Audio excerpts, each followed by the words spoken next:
Hey family, welcome back to another episode of Big Girl Certified Podcast. I'm your girl B. We're here again for another episode. If you haven't caught up from the last 3 episodes, please go take a look at that. It'll be kind of enlightening for where we're at on our journey. So all of you OGs, welcome back. Any of you newbies, hey girl, hey boo, what's going on? I have a very interesting topic I want to talk about today, and it's not going to be very long. I just wanted to touch base on it, tap on it real quick, put my little 1-2 cents into it because I've been seeing it go around a lot, and I definitely think I have a lot to say, like as far as input when it comes to this topic. So I want to talk about the one thing. Some of you may relate to this, some of you may not, so it may be enlightening for you. But the one thing that I can say, where you walk into a room, whether you know the people in the room or not, it's a new space to you, it's a familiar space, and it's this one thing that can take place, and all of a sudden, everybody heads turn towards you, right? You're essentially the elephant in the room all of a sudden. Like, no matter what's going on, no matter what people are communicating about, whatever, situations are going on at that moment, all energy is focused in on you. And what I mean by this is pretty privilege.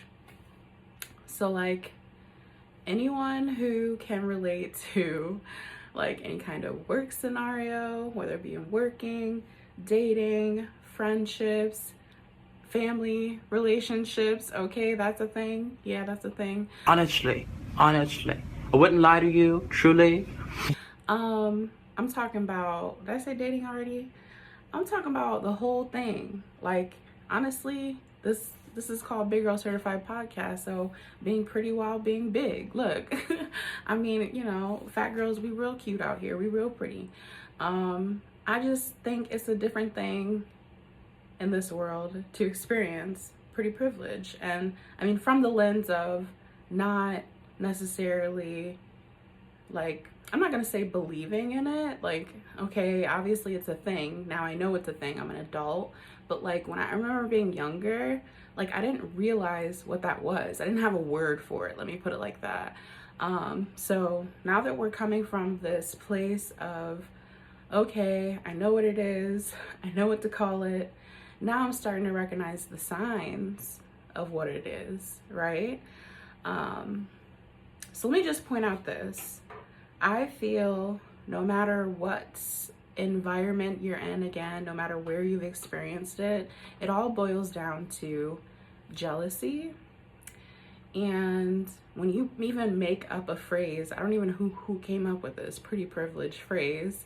I would like to delve a little bit more deeper into that when I have some time, but jealousy is a certain kind of evil, honestly. Like, if you've ever experienced jealousy in any fashion or form yourself, you know what that means, what I mean by that. I mean, it's a normal human emotion, but at the same time, jealousy is one of those things, like when you initially realize it's taken place, you're starting to feel those feels of envy, whatever it is that makes you feel that at that certain moment of time.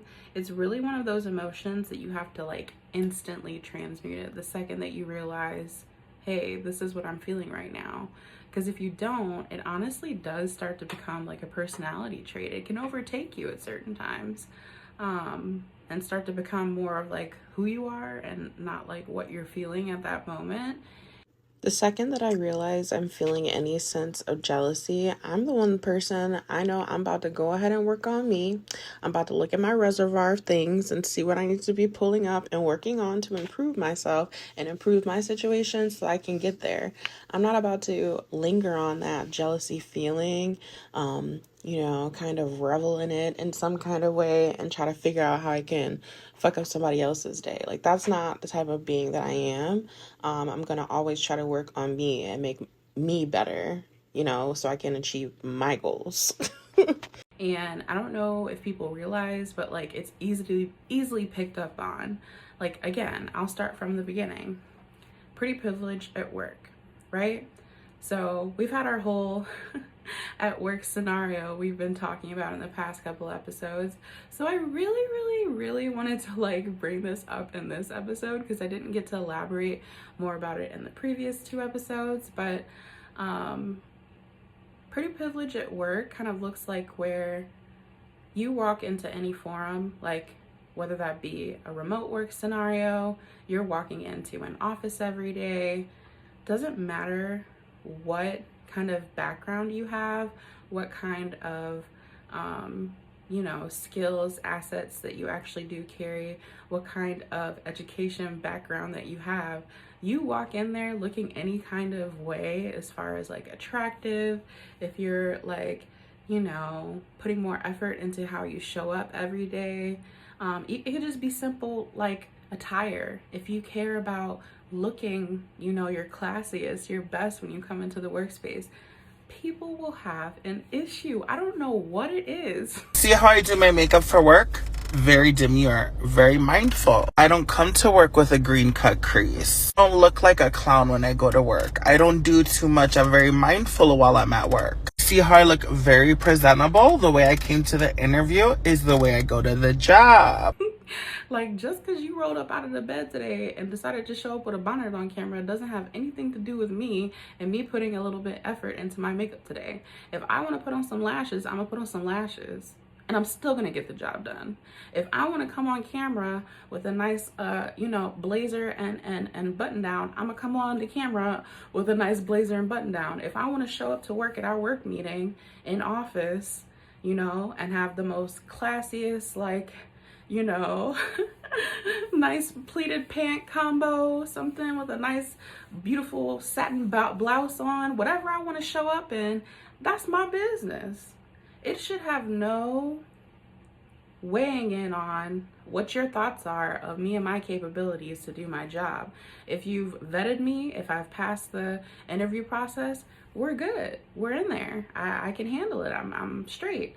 But for some reason, any kind of pretty privilege in the workplace is more so, oh, she showed up doing too much. Like, let's see, I don't know about her. Like, whatever the conversation goes, I really don't hear about it because it's background noise at a certain point to me. But like, yeah, I don't know if you guys have ever noticed that, experienced that, what your history is. I swear it could be any kind of workplace, whether you work in the restaurant business, you working in some type of corporate job, you work in, hell, McDonald's, okay? If you're the McDonald's worker that likes to have their nails done and you show up with your nails done looking like the baddest bee in the building, okay? Because that's how you like to treat yourself on your payday. There's nothing wrong with that. You could still take orders. You can still, package the bags up and you keep it popping. You keep it moving. What is the problem with people these days? I just don't get it. I really don't get it. Again, that just goes to me needing to do my own research on the pretty privilege placement. Like, where did this come from? Where did it originate? Like, I need to do a little bit more research myself. But anyways, that's in the workplace, right? Let me move on to friendships, because that's a biggie. That's a biggie, a big one. Right? Like, friends, I feel like I even need to do another episode on this.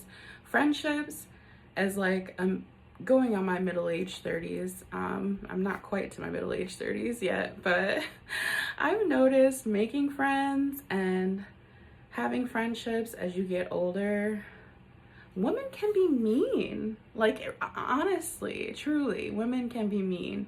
And I know that they say, oh, kids are so mean, like when they're younger. It can be a maker or breaker when it comes to friendships, because like, you can seriously have friends for like the longest time and never know that there's like this underlying envy, supposedly. Like, oh, she could wear that. I don't think I could get away with that. I'm gonna tell her it looks good, but secretly I'm gonna like be like jealous because I can't wear that, or like whatever, like the pettiest of things, right? Or, oh, she's got these dreams and goals. I don't see myself ever accomplishing those things, so I'm gonna tell her I'm happy for her, but I really don't mean it. Like, Like just the pettiest little like side things that I never thought of until I was in those situations, right? Like, you was really thinking like that the whole time, boo? That was really what your thoughts were, inner thoughts and all. But like, that's the funny thing. When it comes to friendships, dating, whatever it is, God will reveal to you people's inner like thoughts, whether you're kind of like an empath like me, so you eventually pick up on those things naturally, or people will just come straight to your face and end up having to admit it and tell you. Because if you're one of those people who's so covered and so blessed that like a lot of things just come to the forefront for you, you'll know what I mean by that. Like, it comes out in the most random of ways. Like, people will literally come out and say, hey, you remember when you wanted this? Yeah, I was wishing down on you for that. Like, I was wishing and praying you wouldn't get it. Like, for someone to say, oh, I'm trying to apply and get a house. Like, this is my dream to have a house. I've always wanted to have a house of my own. And then like their best friend comes up and says, oh, I didn't want that for you because I don't have that. So I didn't want you to get it. Like, it's the most ridiculous thing to me. I know it happens, and I think that's why at my big age now, I just be so scary of making friends and having genuine connections. Like, I'm an open person, honestly, and truly, like, I don't mind connecting with people, networking, like, that's my steez. But as far as like making besties and things like that right now, it's hard. It's hard in this world. It really is. And I don't know if it plays back to like what I was saying before originally with pretty privilege. You can have friends for years. I'm talking about grew up with, or you could just have met the person a few years ago. It really doesn't matter these days and times because people are always coming to you with their representative. They have hidden motives, things that they've experienced in their past too that have left them scarred. So we got to start from the fresh. We got to start fresh and clean, no matter what kind of relationship I'm going into these days. Like friendship, mutuals, relationships, dating, like all of it. I need a clean slate. I need it all wiped clean, boo. Okay. So yes, that's little signs of how you can tell in friendships. It's gonna be that sometimey friend. Let me just put it like that. The sometimey friend, that's one you need to watch right there, because it's gonna come out in little ways. They're gonna admit it in little ways, but you're gonna need to be able to pick up on it and tell it when it first comes out. So yeah, save yourself some time with that. And then the next thing I wanted to talk about was specifically pretty privilege while fat, because y'all, I am the first person to tell you I don't want to be nobody's fetish. I don't want to be fetishized just because I'm a bigger girl. I don't want to be playing into whatever kind of nasty, kinky things you done thought up in your mind. Okay, go do that with somebody else. All right. It's fine what you have thought of. It's fine what you would want to interact with, but that's not going to be with me. I would like to be treated like a normal human being. All right.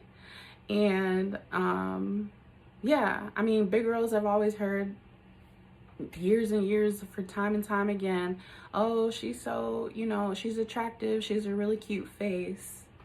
She's a really beautiful face. I got a cute face, chubby waist, thick legs, in shape, rump shaking both ways, make you do a double tap. No, baby, my body is beautiful, okay? It's not just my face. I am a beautiful soul, the soul within the body. It doesn't matter what my outer core looks like. I'm gonna be the first person to tell you it's not what you thought it was, right? Like, some big girls are okay with that. They're okay with being talked to in a certain manner when it comes to, you know, the BBW, whatever. I don't even like that phrase. I think of it more of as like a porn phrase, honestly. I don't want you to call me no BBW. I'm a big black woman, okay? A big, beautiful black Nubian queen, all right? And I expect to be treated as such, all right? And that's just where I stand on that. I'm gonna make that one real cute and simple and get straight to the point. Okay, so while we're crossing that one on the list, I was going to end it out with just saying, there's going to be people who come into your life, whether again this is in relationships. Yes, it does happen in dating too. I don't want to skip that and gloss over that at all. You can be in a, you know, a heterosexual relationship, you woman with man, man with woman. You could be dating in the same sex, woman with woman, man to man, whatever the hell. There's going to be a feminine energy in that relationship. And I just need y'all to know, when it comes to pretty privilege, people can come across you. You can meet people, and whole time they could have more than you. They could be, you know, blessed in different areas. If it's not even in the looks department, right? They could have more to you than you in that manner and still never be satisfied, because honestly, they're just miserable souls at the end of the day. Like, you're never gonna be able to, you know, clean up your soul if you're miserable. Like, you're not fixing what the issue is. It doesn't matter what type of surgery you can get to fix it. You're not going to be able to put any amount of makeup on to fix it, okay? Like, it's your inner self that's messed up. And when you connect and make relationships with those people, you really have to watch yourself. Like, they can try to attach and grab hold and hold on to you so they can take a little bit of confidence and a drop of, you know, whatever you feel for yourself and try to take that for themselves. So just be vigilant. Be vigilant out in here in these streets, y'all. I'm trying to tell you, it is definitely one of those things that I never thought as young Blythe, you know, little young bee growing up.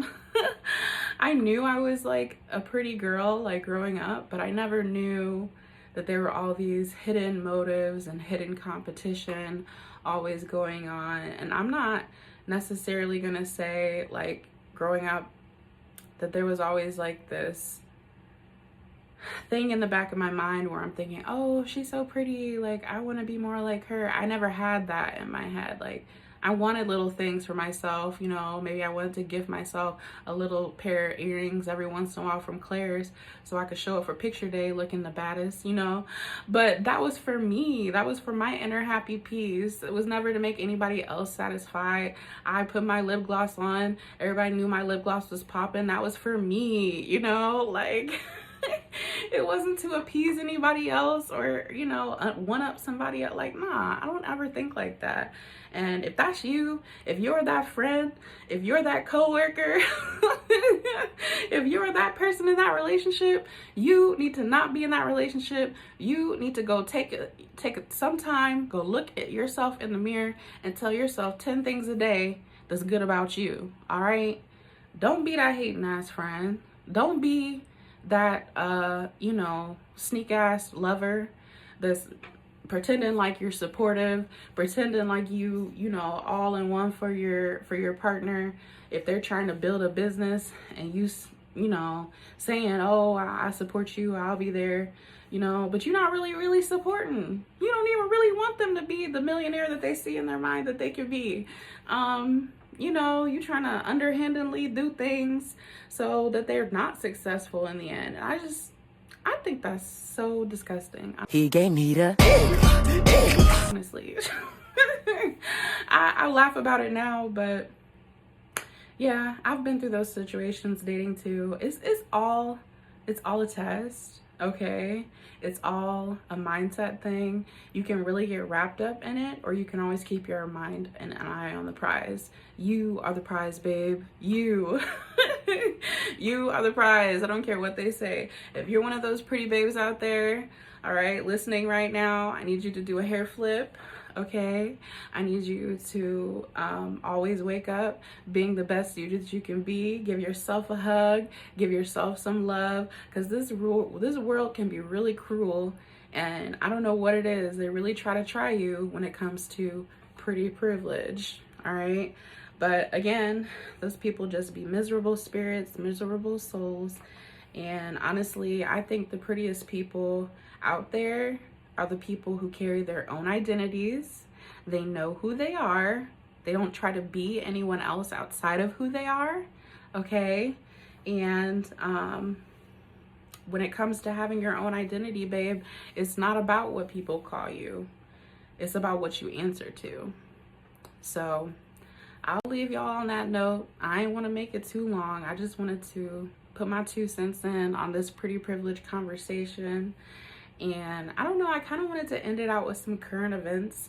I'm not really like a gossip girly anymore, but I was at one point. So when it comes to pretty privilege, I'll just end it out on the current event of people always talking about Cardi B and Offset's relationship. And I don't really like to be talking about people's relationship, but what do y'all think like about them saying, oh, he got the baddest bitch in the industry and still didn't know how to treat her right and all this stuff? Like, what do y'all think about that as far as pretty privilege goes? Because again, like people say, you can be the most bodied down girly, okay, the baddest of them all apparently, and still get cheated on. So I'm just really wondering what y'all thoughts are about that. Like, I mean, meanwhile, Gabby Sidibe, or I don't know how to say her name, the girl that played Precious, right? I love her. She's so sweet, super sweet. She out here living her best life, right? Mixed race relationship, beautiful twin babies, just happy. You ain't heard nothing about her. And I'm not trying to compare, because I know it's apples to oranges and oranges to apples. You can't really compare. But I just really want to know what the world thinks about y'all having this conversation about pretty privilege and how it's such a mix up in society. Pretty girls get more access to this, they get more whatever, and it's still what it is. Like, anybody could get cheated on is what I'm trying to say. Doesn't matter what you look like, and anybody can end up in a loyal, loving relationship. Doesn't matter what you look like or how big you are. Like, it's just one of those things. I keep always pointing out, pretty is an identity. It's an inner feeling. It's an inner being, okay? You can wake up one morning and say, I'm gorgeous. Then you're gorgeous. Like, what's meant for someone else, you know, like attractiveness can be meant for someone else, and whatever someone else finds attractive may not be attractive to that other person, but there's someone for everyone is what I'm trying to say. So yeah, just let me know down in the comments. I'd like to continue that conversation with you all, and I'll be back. I'm gonna pop back on next week, and I'm trying to keep up with this uploading schedule. I know I said I was gonna do like every week, but it's hard, y'all. It's hard. I'm trying to balance all this stuff. I've been getting more orders in. Thank y'all. I love y'all, whoever has been placing an order through my Etsy shop. And yeah, if you guys want to check me out on there, it's bstyles216 beauty shop on a budget. I make wigs. I sell clothing from my closet, and yeah, I make little handmade DIY items, accessories. Y'all can check me out. And outside of that, like I said, I'll be back. I'm gonna keep trying to go with my once a week schedule. Y'all can check out Big Girl Certified Podcast.